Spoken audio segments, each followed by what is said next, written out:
Assalamualaikum warahmatullahi wabarakatuh. Bertemu lagi dengan Umi Nini Gawat dalam Sirah Nabawiyah Cerita Rasulullah bagian bab yang ke-16. Hari ini kita bertemu, semoga semuanya selalu dalam lindungan Allah SWT, sehat walafiat. Dengan mendengarkan kisah Rasulullah, semoga meningkatkan keimanan dan ketakwaan kita untuk mencintai Rasulullah, Nabi besar Muhammad SAW, manusia paling mulia, manusia yang paling disayang Allah, yang kelak di akhirat kita semua akan mendapat syafaatnya. Amin ya robbal alamin. Kita mulai ya. Allahumma sholli ala Muhammad wa ala ali Muhammad. Cerita yang kemarin, Muhammad ikut pamannya yang bernama Abu Thalib, dan Abu Thalib menyayangi Muhammad dengan sepenuh hati karena budi pekertinya, sifatnya yang jujur, yang mulia, yang berakhlak mulia, sehingga Abu Thalib menyayangi melebihi dari putra-putranya sendiri. Yang bab 15 kemarin, yang terakhir, doa Muhammad dan Abu Thalib untuk menurunkan hujan karena daerah Mekah dilanda oleh kekeringan. Untuk yang ke-16 ini, Muhammad kecil merasa pengap sekali melihat kehidupan di Mekah. Setiap hari dilihatnya anak-anak fakir miskin seusianya bekerja bersama-sama dengan bertelanjang tanpa memakai baju, tanpa ada rasa malu untuk membantu orang tuanya karena dalam kondisi kemiskinan. Dan Muhammad pun juga melihat setiap malam pintu-pintu rumah orang-orang kaya tertutup rapat, di dalamnya mengadakan pesta pora, bernyanyi, menari, mabuk-mabukan sampai pagi yang dijaga oleh budak-budaknya. Padahal di tempat lain ia melihat orang-orang berjuang mencari rezeki antara hidup dan mati, sehingga ada gap antara orang kaya yang berpesta pora, sedangkan di tempat lain ada yang sangat kelaparan, menderita kemiskinan. Muhammad pun juga sering sekali melintas melihat rumah-rumah gubuk reot yang di dalamnya itu rumah kumuh reot, dan pintu-pintunya juga tertutup rapat, tetapi di dalamnya tinggal orang-orang yang hidupnya menderita.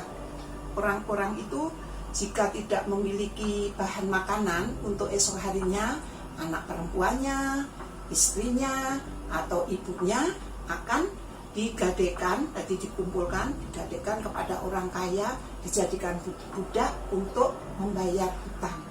Begitu penderitaan orang yang sangat miskin dalam keadaan seperti itu, Muhammad sangat pengap sekali melihatnya. Dengan sedih, Nabi Muhammad juga di depan gubuk-gubuk itu ada melihat para pemuda-pemuda yang sedang duduk-duduk berkumpul. Pikiran mereka dipenuhi impian, angan-angan tentang datangnya mukjizat yang akan mampu membebaskan Mekah dari kebiadaban. Para pemuda itu berkumpul mengelilingi seorang laki-laki yang mereka bercerita tentang legenda-legenda indah orang-orang terdahulu yang berjuang melawan raja-raja yang sewenang-wenang. Suatu saat pada usia 12 tahun, Muhammad berusia 12 tahun, Abu Thalib berniat akan pergi berdagang ke negara Syam untuk mencari nafkah. Tetapi Muhammad ingin sekali ikut berdagang pamannya. Abu Thalib bilang perjalanannya itu sangat jauh nak, dan sangat sulit karena melewati padang pasir yang begitu luas. Bagaimana kamu bisa ikut? Nanti aku tidak rela melihat kamu mengalami kesulitan yang begitu berat. Namun Nabi Muhammad bilang, siapa lagi paman tempatku berlindung, karena aku akan sangat kesepian apabila ditinggal paman untuk berniaga. Abu Thalib hatinya terharu, tidak bisa meninggalkan Muhammad sendiri. Aku tidak bisa terpisah oleh Muhammad, dan Muhammad pun tidak akan bisa terpisah olehku.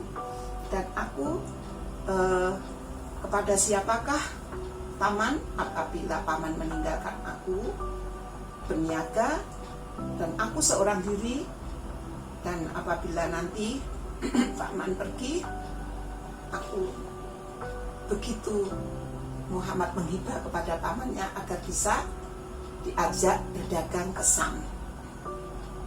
Abu Thalib sangat terharu. Demi Allah, aku pasti akan membawamu nak pergi berdagang. Ia tidak boleh berpisah dari aku, dan kamu pun jangan berpisah darimu selama-lamanya. Begitulah Abu Thalib saking sayangnya kepada kemenakannya yang bernama Muhammad. Kemudian di Mekah itu ada seorang peramal yang bernama Lihab. Itu orang Quraisy sering mendatangi Lihab dengan membawa anak-anaknya untuk diramal.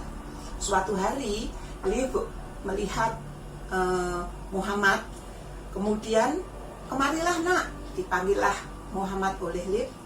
Namun Abu Thalib tahu begitu, karena dia peramal, Muhammad disembunyikan oleh Abu Thalib, sehingga Lihab pun berteriak-teriak, "Hei, celakalah kalian, bawa ke sini anak itu, anak muda yang aku lihat tadi.